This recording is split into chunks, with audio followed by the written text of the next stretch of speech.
सुबह की बड़ी खबर के अनुसार मोदी सरकार ने ताबड़तोड़ कार्रवाई करते हुए आज यानी बुधवार की सुबह पॉपुलर फ्रंट ऑफ इंडिया यानी पीएफआई को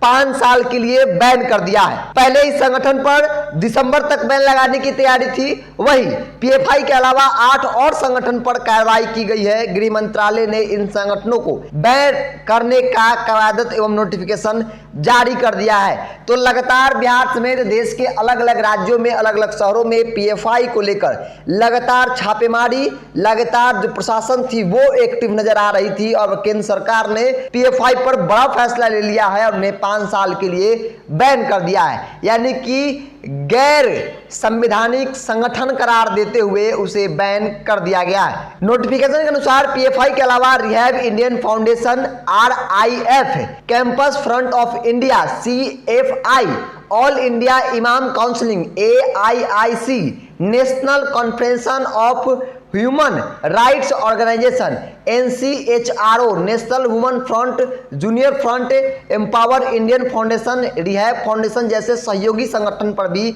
अब बैन लगाया गया है। तो बड़ी खबर है, पीएफआई के अलावा 8 संगठनों पर मोदी सरकार ने बड़ा एक्शन लेते हुए 5 साल के लिए बैन कर दिया गया है। मामले पर केंद्रीय गृह मंत्रालय की ओर से बीते मंगलवार रात जारी एक अधिसूचना के अनुसार केंद्र सरकार का यह मानना है कि पीएफआई और उसके सहयोगी ऐसे विनाशकारी कृत्यों में शामिल रहे हैं जिससे उन जन व्यवस्था प्रभावित हुई है। देश के संवैधानिक ढांचे को कमजोर किया जा रहा था और आतंक आधारित शासन को प्रोत्साहित किया जा रहा है तथा उसे लागू करने की कोशिश की जा रही है। पीएफआई को लेकर लगातार कई खुलासे हो रहे थे और लगातार कहा जाता है कि पीएफआई का मकसद जो है वो भारत को 2047 तक इस्लामिक कंट्री बनाना है और इसी मकसद के साथ पीएफआई जो है देश के अलग अलग राज्यों में अलग अलग शहरों में अपना ऑफिस खोलकर काम कर रही थी। पटना फुलवारी शरीफ में भी पीएफआई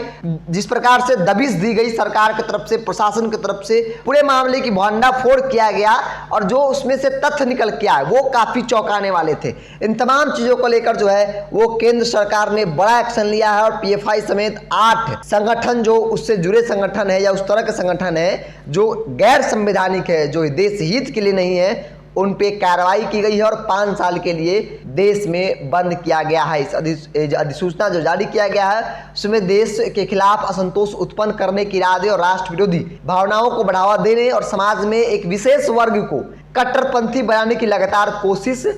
कर रहा है। गृह मंत्रालय के इस बाबत कहा गया है कि उक्त कारणों के चलते केंद्र सरकार का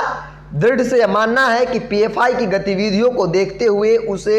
और उसके सहयोगी या मोर्चे को तत्काल प्रभाव से गैर कानूनी संगठन घोषित करना जरूरी है। तो कल देर रात जो अधिसूचना जारी की गई केंद्रीय गृह मंत्रालय की तरफ से वो काफी ज्यादा लोगों में सराहनीय देखने को मिल रही है, लोगों का समर्थन भी मिल रहा है उसके पीएफआई को बैन होना ही चाहिए। कई कमेंट्स हमने जब आपको पिछली खबर दिखाया था तो उस वक्त कई कमेंट्स ऐसे भी आए थे जिसमें लोगों ने कहा था कि पीएफआई जैसे संगठन को बंद कर देना चाहिए, चाहे किसी भी धर्म का संगठन कोई हो, अगर इस तरह की गतिविधियों में शामिल है तो उसे बंद कर देनी चाहिए। पीएफआई को लेकर केंद्र सरकार ने बड़ी कार्रवाई की है और उसे 5 साल के लिए बैन कर दिया गया है। पीएफआई से संबंधित कई ठिकानों पर कई उसके जो कार्यालय थे वहां छापेमारी चल रही थी और इस वक्त की बड़ी खबर कि पीएफआई समेत 8 संगठनों पर केंद्र सरकार ने बड़ी कार्रवाई करते हुए 5 साल के लिए बैन कर दिया है।